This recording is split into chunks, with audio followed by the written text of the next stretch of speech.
Washington Senator Al Franken of Minnesota announced Thursday he would resign in the coming weeks from the Senate after his support among Democrats crumbled, becoming the highest-profile casualty in the growing list of lawmakers felled by charges of sexual harassment or indiscretions.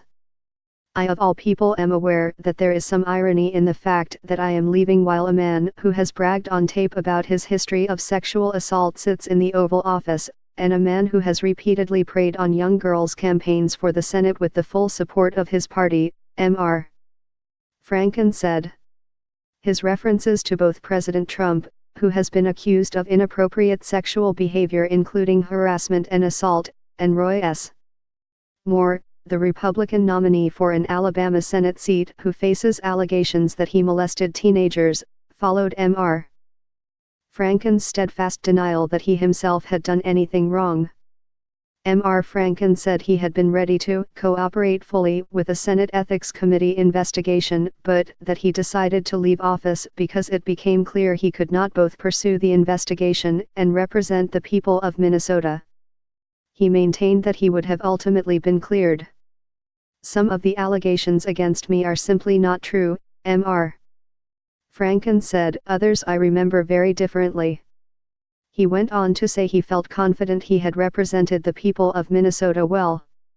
I know in my heart, nothing that I have done as a senator, nothing, has brought dishonor on this institution, and I am confident that the Ethics Committee would agree, he said.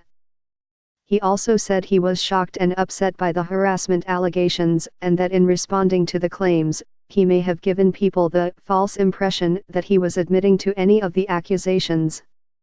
He added that he planned to continue to be a champion for women and would be active outside of the Senate. Even on the worst day of my political life, I feel like it has all been worth it, he said.